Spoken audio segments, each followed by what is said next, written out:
Oh hey, it's really cold outside, but it's not dark, and that's a nice change. So I am going to take the opportunity to flood this rink when the sun is up.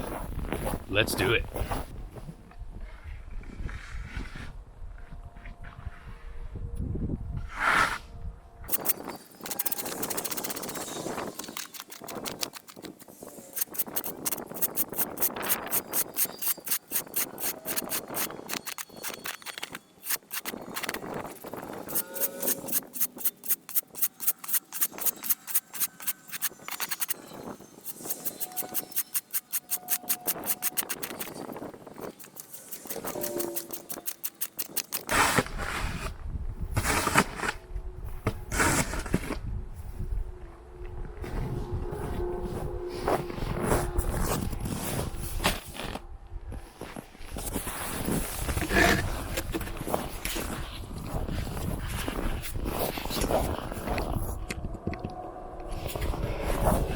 Alright, there we go, it's shoveled. Ooh, I don't like that part. I gotta get a rotary sweeper or something. Let's get the hose.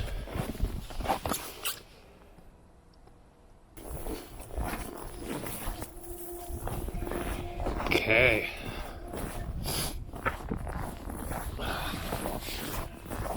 Wow, that's cold.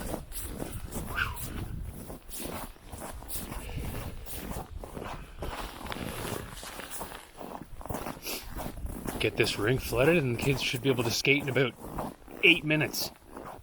Holy, it's cold. So I've got one of these water connections here. I don't know what you call them. Agricultural style. The valve is actually like 6 feet below ground so it doesn't freeze. And when you shut it off, it's supposed to drain back down into a rock base so that you can open and close it all winter long.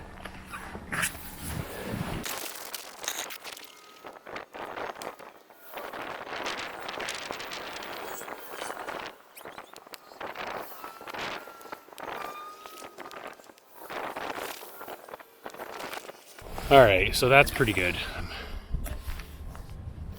It's great to have temperatures that are this cold because I can flood this thing multiple times a day if they're not skating, and I can fix some of those problem spots. There are a few spots that are really getting beat up and quite deep and don't make for a nice skating surface. So we'll get out here a few more times today and try to get this flooded if the kids aren't skating on it.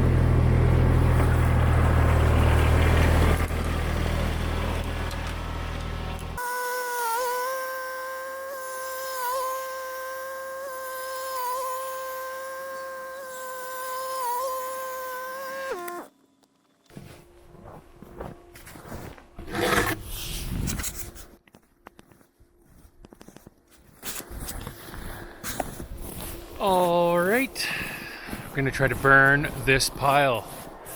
It's getting too big again, just like earlier videos. It gets just too big. You gotta get rid of the stuff or you're tripping over it. You have nowhere to put it. It's too hard to get it to stay on top of the pile when you're pushing it up there with the forks or the bucket. And as the forest road progresses, this campfire is going to have to move as well, because it's not going to make sense to bring the wood all the way up here to burn it when I could just burn it closer to where it's going to be cut. So as I said before, when you're burning this kind of a green pile, there's my propane tank right there. The success of the campfire when the stuff is green, when you're burning it when it's covered in snow, depends largely upon how much propane you have. And this container is getting a little bit low, so I don't know how this is going to go, but let's give it a try.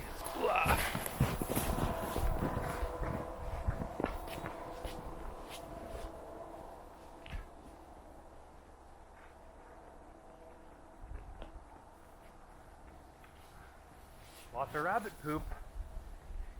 Can I throw this in? Yep.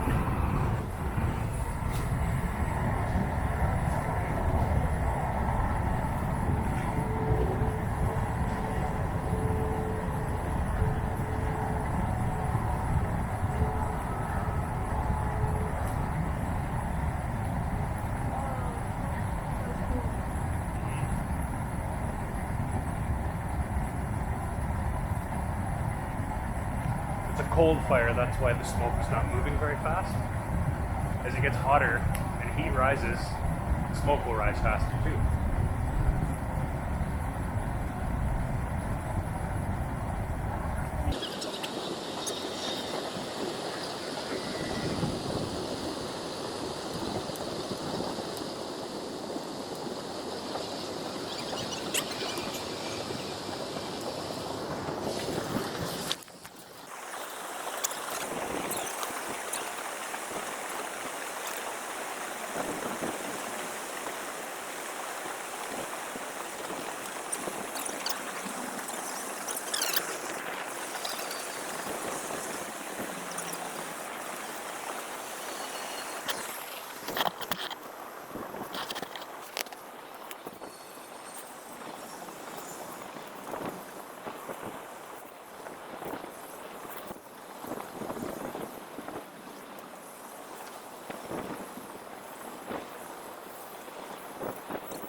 Hello.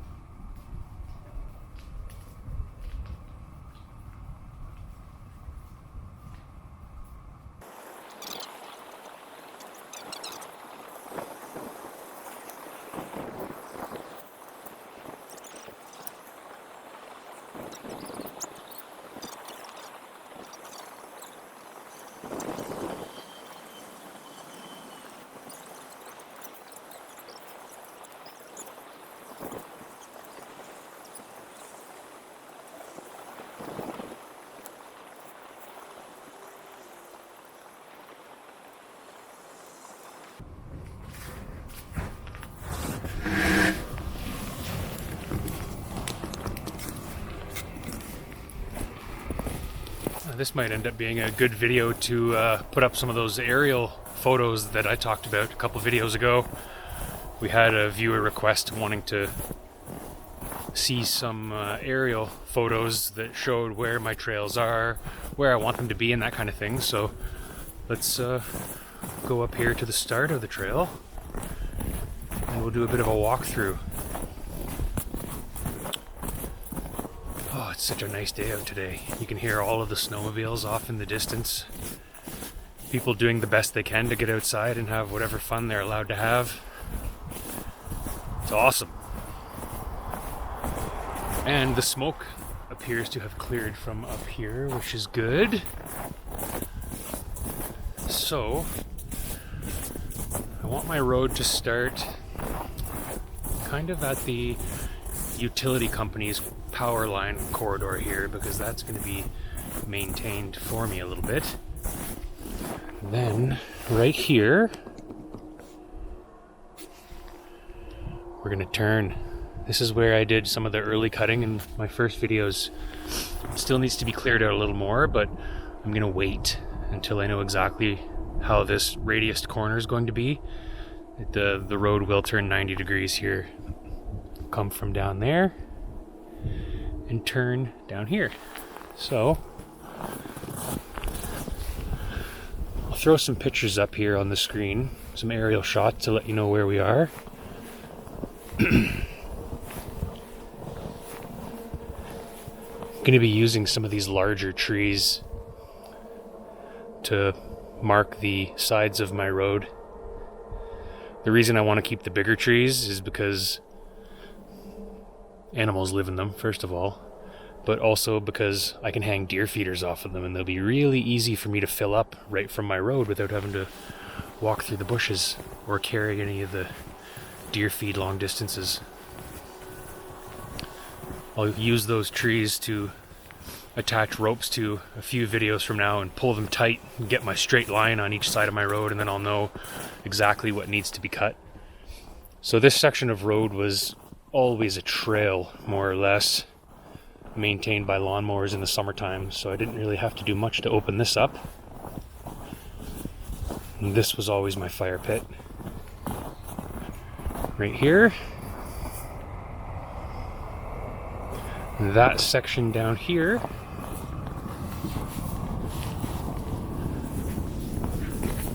this is all the cutting I did in the last video. The video I put up that was about an hour long was at the bottom of this section. It ended at those 3 trees. The center one is going to come down and the road will continue north from there. Right on the other side of those trees is that section of land that is the wettest part of my property. I hope to get through there this winter. It'll be good because the ground will be firm. It'll be easier for me to move around in there. But yeah. There it is. Be nice to be able to get down here with tractors and trailers and campers and whatever else I want to do. Alright, let's go back up there and burn some more wood.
I might like that plow better than the snowblower. Maybe I'll fix it and sell it. Alright. It's definitely hard to get this stuff to burn.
Well, I think that'll just about do it for today. I guess the propane torch does it again, eh? She's burning. All right, I better get some more propane because one of the next videos is going to be us with the chainsaw again, headed right down there. And there's going to be all sorts of stuff to burn in there.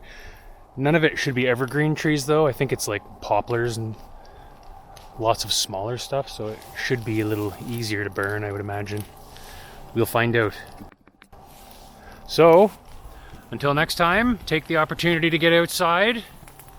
It's not easy to do with all these restrictions, but do your best and stay safe. Take care, guys.